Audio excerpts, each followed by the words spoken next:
Hello दोस्तों, capital classes पर आपका स्वागत है। और मैं आज आपके लिए फिर से मैथ का लेसन प्लान लेकर आया हूँ, जो कि हमारा 10वां लेसन प्लान है। कक्षा 8 के लिए बनाया गया है। ये विषय गणित हो जाएगा। उप विषय अंकगणित, प्रकरण a+b का होल स्क्वायर व a-b का होल स्क्वायर। ठीक है, ये हमारा टॉपिक है।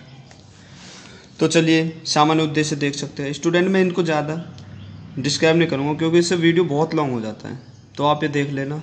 ये मैं वैसे भी आपको बार बार बताया, ये वही होते हैं। ठीक है, विशिष्ट उद्देश्य देख लो आप।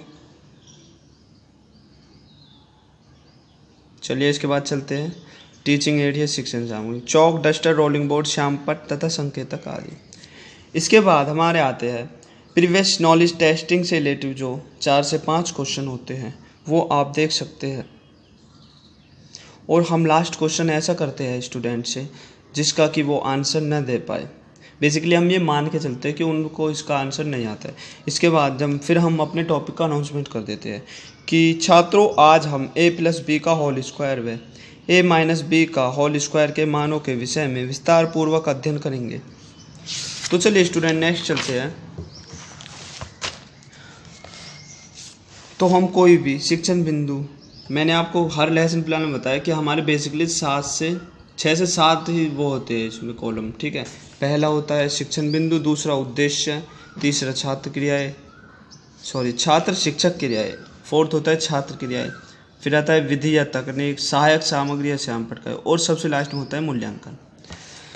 तो कोई भी शिक्षण बिंदु स्टार्ट करने से पहले हम उससे रिलेटिव स्टूडेंट से 3 से 4 प्रश्न पूछते हैं। तो आप देख सकते हैं ये 3 प्रश्न और इनके आंसर है। तो इसके बाद चलते हैं हम शिक्षण बिंदु a+b का होल स्क्वायर, उद्देश्य छात्र a+b का होल स्क्वायर का प्रत्याशमन कर सकेंगे। और स्टूडेंट उद्देश्य के बाद आता है हमारे छात्र अध्यापक कथन। तो छात्र अध्यापक कथन में क्या है, हम a+b के होल स्क्वायर को इसकी जो है डेफिनेशन देंगे या बेसिकली डिस्क्राइब करेंगे। तो देख सकते हो आप। इसके बाद छात्र क्रिया क्या होती है, छात्र ध्यानपूर्वक सुनते हैं। विधि हो जाएगी व्याख्यान, क्योंकि यहाँ पे जो टीचर ने व्याख्या ही तो की है। ठीक है, इसके बाद हम आगे चलते हैं।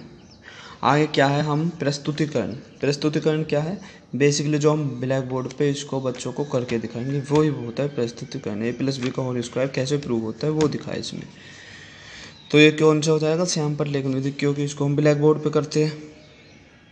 तो इसके लिए आप ब्लैक बोर्ड कार्य देख सकते हैं। ब्लैक बोर्ड कार्य मैंने भी आपको बताया प्रस्तुतिकरण में वही होता है जो ब्लैक बोर्ड कार्य, तो इसको आप सेम लिख सकते हैं। इसके बाद 2 से 3 प्रश्न मूल्यांकन के लिए कक्षा कार्य डाल सकते हैं। यहाँ पर कक्षा कार्य इसलिए है क्योंकि ये जो प्रश्न है मूल्यांकन में, ये बच्चों से क्लास में पूछे जाते हैं और वो साथ के साथ इनका जो है आंसर देते रहते हैं। इसके बाद आगे चलते हैं। चलो, जो अब हमारा नेक्स्ट शिक्षण बिंदु आएगा उससे रिलेटिव हम इसमें 3 से 4 प्रश्न करेंगे। ये आप देख सकते हो, ये यहाँ पर 3 प्रश्न है। विधि हो जाएगी प्रश्न उत्तर विधि, क्योंकि यहाँ पर प्रश्न किए गए हैं। इसके बाद नेक्स्ट चलते हैं। अब जो हमारा शिक्षण बिंदु है वो है a-b का होल स्क्वायर। इसमें उद्देश्य क्या हो जाएगा, छात्र a-b होल स्क्वायर का प्रत्याशमन कर सकेंगे। छात्र अध्यापक कथन में आप ये देख सकते हैं, ये क्या है, ये a-b के होल स्क्वायर की डेफिनेशन है। तो ये आप ये लिख लेना कंप्लीट। छात्र क्रिया क्या होगी, छात्र ध्यानपूर्वक सुनते हैं। विधि हो जाएगी व्याख्यान, क्योंकि व्याख्या की गई है। इसका हमने एक एग्जाम्पल भी दिया है। इसके बाद फिर से प्रस्तुतिकरण, वही a-b का होल स्क्वायर को कैसे प्रूफ करते हैं।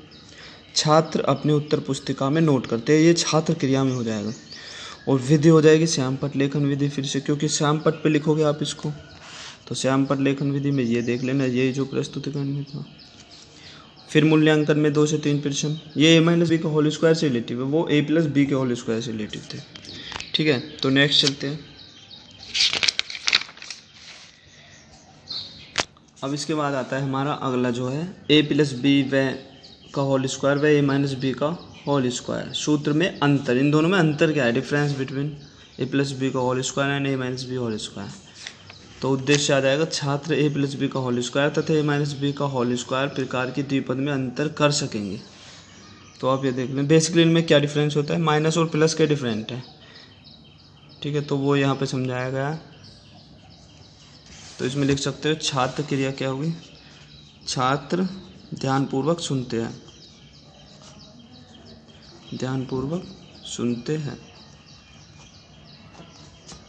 तो मूल्यांकन में अगर आप 4 से 5% लिखना चाहो, 2 से 3 तो लिख सकते हो, कोई इशू नहीं है। पूर्णावर्ती में मैंने आपको पहले बताया, हर शिक्षण बिंदु से आपको 1% तो कम से कम लेना ही पड़ेगा। आप उसको बढ़ा भी सकते हैं, 2 भी ले सकते हो, 3 भी, पर 1 तो लेना ही पड़ेगा। तो वो यहाँ पे दिखाया गया है। होमवर्क या गृह कार्य में भी वही होता है, तो आप ये देख लेना। थैंक यू स्टूडेंट, मिलते हैं अगली वीडियो में।